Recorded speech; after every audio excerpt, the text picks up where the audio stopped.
Well, I had long brown hair that was pretty bloody gorgeous, if I'm honest.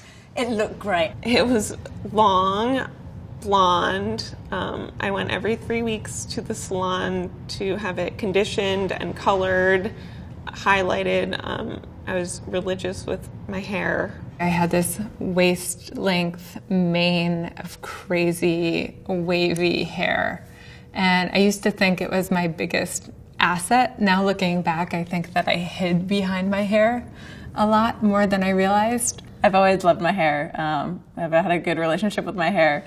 So, yeah, it was difficult to shave it off and to kind of take away that security blanket. But I realized that I'm not going to have that anymore, and I chose to take it away from myself as well and not hold on to something that's not there. I really felt like my loss of my hair was so related with getting better, and that's kind of how I thought of it. And it was hard. It was hard to go out. I think beauty to me was just like I wanted to fit in, and now it's like I want to stand out, you know? So I wanted people to see me in the raw without the hair.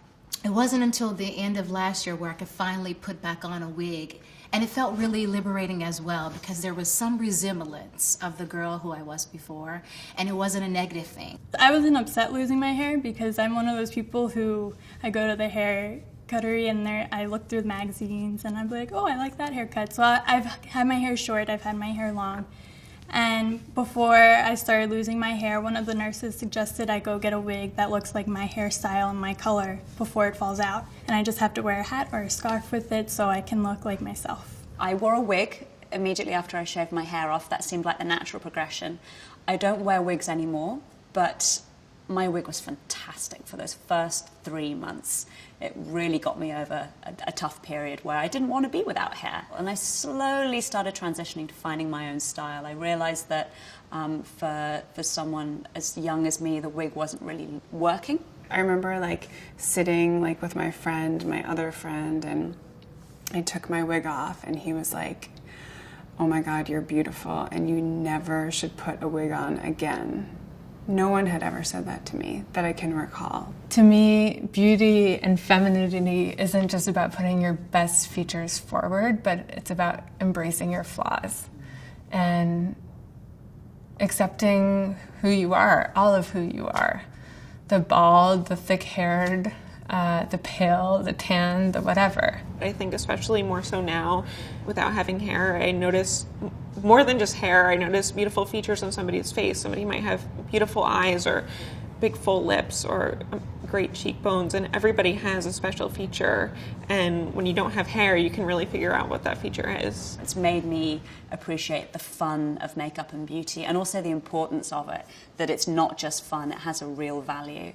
Like working with women who have lost their hair for whatever reason and teaching them certain tips and techniques, and standing back and them seeing themselves in the mirror and feeling great again. Even with myself, I have one thing that I love to wear every day, and that's just mascara.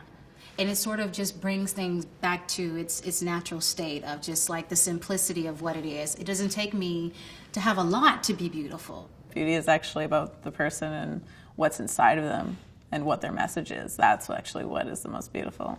I always remember when I went to the Met Museum in New York and I saw a painting, a Renaissance painting of a woman, and it was a portrait of her face, and I looked close and I thought, she doesn't have any eyelashes. I realised that was clearly, because as beauty trends kind of come and go throughout the decades and the centuries, eyelashes were something that clearly were not prized as something as being incredibly important back then. And this portrait just shows her with no eyelashes at all. And I thought, and she looks great. And so I immediately went down to the gift shop and bought the postcard.